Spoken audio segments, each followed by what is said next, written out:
Why, hello there, I'm Professor Joel, and welcome to another episode of Planet Scooby Reviews. Today we are covering The Haunted Horseman of Hagglethorn Hall. And this originally aired on December 2nd, 1972, and it is episode 13 of the new Scooby-Doo Movies. So, this was a request by Charlie, and it's one of Charlie's favorite Scooby-Doo episodes. One reason being it's a bizarre episode, and I would have to agree. And the second reason is that it stars Davy Jones of the Monkees. And Davy Jones sings a song in this episode where a chase sequence happens. And this really doesn't happen in the new Scooby-Doo movies. If you're unfamiliar with the new Scooby-Doo movies, they were the second iteration of Scooby-Doo after seasons 1 and 2 of Scooby-Doo Where Are You? And they were about an hour long, including commercials. Without commercials, they're about 40 minutes long. And they also had a guest star. Sometimes they were made up pretend guest stars, and sometimes they were real guest stars. The guest star in this is Davy Jones. He's a real person. He was the singer of the Monkees. And Davy Jones sings I Can Make You Happy from Mystery Mask Mix-Up in this episode. And there's a chase sequence that happens. So it's a really cool episode. But we'll get to more of these details in my review. So let's get on with it.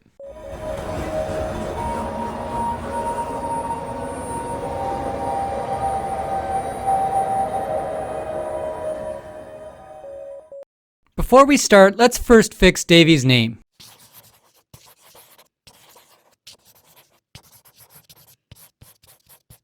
That's better. Today, Scooby-Doo meets Davy Jones.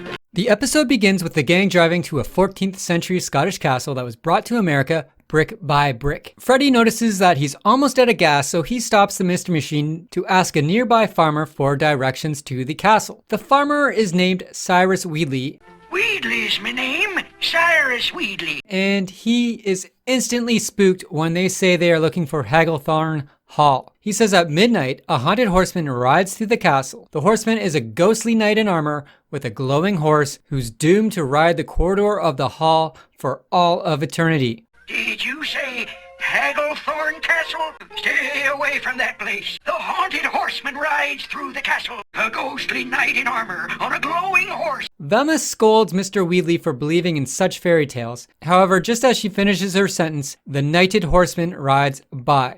Listen. It's him! Despite Mr. Wheatley's warning, the gang head off to Hagglethorn Hall, which is located just down the road. The castle turns out to be enormous, and even has a massive moat and drawbridge. Shaggy accidentally activates the drawbridge and lowers it, so the gang head inside. While crossing the drawbridge, Velma notices that the moat water is an inky black color. Scooby also sees a giant frog in the moat, but Freddy and the gang just write him off as being silly. The castle door opens and the gang are greeted by the castle's major domo, Creech. We are simply dying to have you. And Creech lets them inside. The haunted horseman then appears on top of the steps, giving the gang a good scare. Who dares invade the hallowed halls of Hagglethorn Castle? Fortunately, however, it just turns out to be Davy Jones wearing some protective armor made out of some random tin cans. Why, you're Davy Jones! I never could keep a secret. Daphne, or Heather North, should I say, is no stranger to Davy Jones, as Heather North appeared on an episode of the Monkees called The Prince and the Pauper as Wendy. Will you marry me? Yes. Oh, yes, I will. Women, go figure them out. Davy Jones then states he was only wearing the armor to scare away the real haunted horseman. Scooby, what an unusual looking animal. Freddy makes a remark that he would only have been able to scare his 3-year-old nephew, which is interesting as it would mean Freddy has a brother or sister, and this is never mentioned again in any episode or movie of Scooby-Doo since. The only one who'd be frightened by that outfit would be my 3-year-old nephew. Davy then gives the gang a tour of the castle. The first thing he takes note of is a framed painting of his Uncle Sedgwick, the first Earl of Hagglethorn. That's Uncle Sedgwick, the first Earl of Hagglethorn. Davy tells the gang that his uncle brought the castle over from Scotland brick by brick. Davy also tells the gang that tourism is at an all-time low, so his uncle might have to sell the castle to his cousin, his uncle's cousin, who is the Duke of Strathmore. You mean Creech? He's the castle's major domo. I bet he's behind this entire thing. The gang decide to help Davy and his uncle, so they go search the castle to look for the Earl. Before they get to his room, the Earl has already written a note to sell the property to the Duke of Strathmore. As the gang arrive, the Earl tells him that he's already made up his mind and plans on selling the place. Davy's uncle also tells them that they have until 8 p.m. to solve the mystery, or else he will mail off the letter, and all is lost. Scooby and Shaggy fall into the moat after a mysterious figure triggers a trap door, and Davy panics as there is a moat monster swimming in there as well. Shaggy and Scooby ignore Davy's pleas initially to get out of the water, as Shaggy is enjoying swimming in the water, which for some reason is no longer black, and Scooby for some reason has forgotten about the giant frog in there. Regardless, they soon jump out of the water as the giant frog makes himself known. Shaggy and Scooby decide to leave the castle, but as they try to cross the drawbridge, Davy raises it up so they cannot get out, and they slide back to the gang and Davy. The gang then split up into two groups, with Daphne, Velma, and Davy Jones searching the downstairs, while Freddy, Shaggy, and Scooby search the upstairs. Shaggy, Scooby, and I will check the upstairs rooms. Come on, girls. Let's track down this spooky spectre. In the music room, Velma feels like they're being followed, and she's right, as there is a chair covered in a sheet watching her. Velma clues into the wandering chair, but before she can rip the sheet covering it off to see who's underneath, a piano covered in another sheet begins playing music. Davy rips the sheet off the piano, and they see that underneath it's only his cat named Jupiter. Removing the sheet also caused a cloud of dust to emerge, making everyone sneeze. If there's one thing that happens a lot in this episode, it's people sneezing. The wandering chair also sneezes, sending the sheet onto Davy, Velma, and Daphne, covering them up, and allowing whatever was underneath the sheet to escape unseen. However, the gang do see some footprints, and our trio are able to follow them. Upstairs, Freddy, Scooby, and Shaggy are coming up empty-handed when it comes to clues. Freddy hears some galloping though, and the haunted horseman appears in the hallway, chasing them down the hall. The three of them barricade themselves in a room. However, the apparition of the haunted horseman is able to move through the walls and chase them back out into the hallway, where they run into Creech. Creech vanishes just as quickly as he shows up, and the horseman makes another appearance, chasing Scooby, Shaggy, and Freddy about the castle once more. Back downstairs, the footprints lead Davy, Daphne, and Velma into a trap, where they are locked into a room. Another door opens on the far side of the room, and a laughing suit of armor strolls in, which Velma tells Davy to tackle.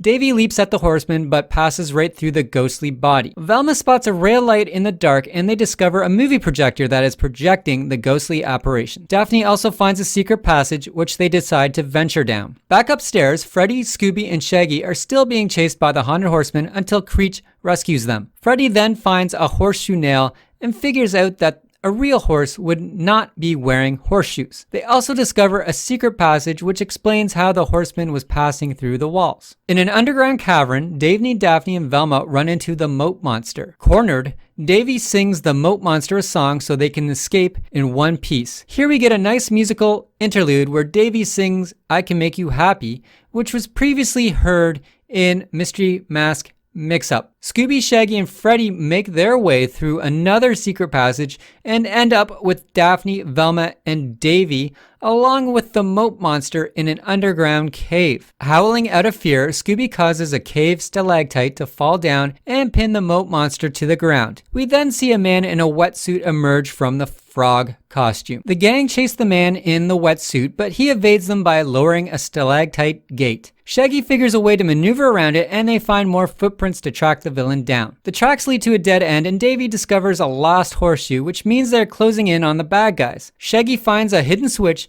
and they enter yet another secret passage. The passage takes everyone to a barn, and Velma figures out that they are on Mr. Weedley's farm. Here they also find a barrel of glow-in-the-dark paint. Shaggy, who we found out at the start of the episode is allergic to hay, well, he sneezes and he blows all the hay in the building out, and it reveals a man in a diving suit hiding in the corner. The haunted horseman barges into the barn to come to the frogman's aid, but ends up getting snagged on a rope and pinned underneath a bale of hay. With both villains caught, they are unmasked, and it turns out that the horseman is the Duke of Strathmore. The Duke of Strathmore! Yes, I wanted to frighten off visitors to the castle, and I would have too, if it weren't for you brats. And the frogman is Cyrus Wheatley. I would have collected half the money from the sale of the castle. The Duke wanted the castle sold to him so he could take it over and sell it. I don't know if he was going to sell it brick by brick or just sell it in general. For helping the Duke scare off the tourists, Cyrus Wheatley would have collected half of the money from the sale of the castle. Davy's uncle, Sir Sedgwick, thanks everyone and is worried about the scandal this would cause for his family name in the media. Think of the scandal, the shame it would bring. Davy, fortunately, has a brilliant plan to put the Duke and Cyrus to work as actors by turning the castle into a thrill attraction where the tourists can see the fake ghosts and moat monster in person as an attraction for some chills and thrills. Take my word, it's out of sight. I was working in the lab late one night. With another mystery solved, the gang drive off in the Mystery Machine into the sunset. So I give this episode a 7.5 out of 10. I'm leaning actually more towards an 8.5. But I think 7.5 for now because this episode does have a lot of padding to it. But I liked the padding in this occasion. I just don't think everyone else might. It's not like a tight script, because the episode is 40 minutes long. There is a lot of redundancy happening here. And yeah, I'm going to go with the 7.5. I'll probably reevaluate later when I watch all of the Scooby-Doo movies together. And I'll probably reevaluate where I stand on this. There is a lot to love about this episode, though. The first being Davy Jones. He's very charming in this. Yeah, the actor, the singer, the man, the legend. You could tell he threw a lot of effort into his presentation here and his delivery, and he fits in with the rest of the cast. He spot on. There's a weakness though. It's how he's animated. He looks like a middle-aged man when he filmed this. He was quite young in 1972, and it was cool hearing him sing as well. I'm glad they did that. When they did the Sonny and Cher episode, they don't sing, which kind of surprised me because they were known singers, but no singing in their episode. But I think that was a missed opportunity. But here we get Davy Jones singing. Very cool. The actual villain, the Horseman, at least, he was kind of creepy. I didn't really like the design that much, but just the concept of him is actually kind of terrifying. If you got to think about it, this guy is on a horse wearing a suit of armor, and he's got a lance, and he's charging at you down a narrow hallway in the dark, and he's glowing in the dark. If that was coming right at me, I would be terrified because that guy has very little control over what the horse is going to do out in a closed space. And plus he's going through secret passages that are narrow, and the hooves are coming at you too. You hear those hoof beats. It's a scary thing. So I like that. The frog, not so scary. This giant frog was kind of more cute than anything, especially when he was dancing during the chase scene. The whole chase scene in general wasn't really my cup of tea. It wasn't, I like spooky, so it was too cute for me. It was kind of funny though. I just kind of more prefer spooky, so I don't know. It was kind of spooky that they're in these caverns, but just the fact that they're all kind of dancing like a frog was kind of weird for me. Not really my personal taste. What I also liked was all of the secret passages they had in this. It just got ridiculous at a certain point. 20 minutes in, they've already triggered 7 secret passages and 2 trapdoors, and then it just keeps going on. They probably do about 20 secret passages where every minute there's a new secret passage. It just got so ridiculous. It got really funny for me. How I couldn't take that seriously after a certain point. Not that I'm supposed to anyway, because it's a cartoon, but I think it was kind of intentional to be funny that, there's just secret passage upon secret passage, and there's just how many secret passages can you have? And they have them all in this one. So yeah, that was kind of cool. And I was also thinking though, if they rebuilt this castle brick by brick, how did Uncle Sedgwick and Davy Jones not know about any of these secret passages, or even Creech, the major domo? None of them know about any of these passages. You think they would? You think when the construction workers were putting it back together, because this castle is centuries years old, you'd think they'd have some documentation, some blueprints, and nothing. They didn't know, but the bad guys did. So go figure. Anyway, that's all I gotta say about this. again, 7.5, and thank you, Charlie, for recommending and requesting this episode. If you'd like to request an episode, 3 ways you can do it. You can go to the description below, and you'll see 3 ways. The first way is my website. You can go there, just click a button that says request an episode, and you'll reach me. Another way is to email me. And a third way is to go to my Facebook page and message me there or leave a comment on the Facebook page. I also want to thank everyone for their likes, subscribes, shares, views, comments, feedback, suggestions. Everyone has been wonderful, and everything you do doesn't go unnoticed and is appreciated. I'm at about 60-something subscribers right now, and I never thought I'd make it get that many subscribers. I didn't think that many people would be interested in this kind of channel, but it's great to see that people are, and it keeps me motivated. So once again, thank you.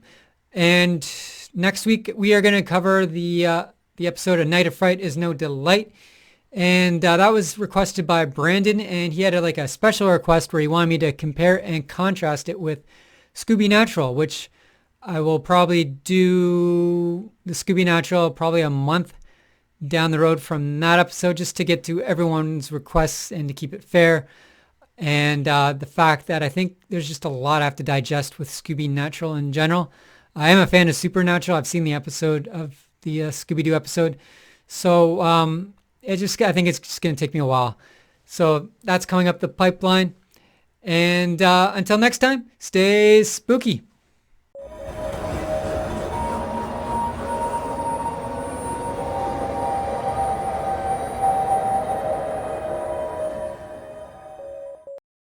Women. Go figure 'em out.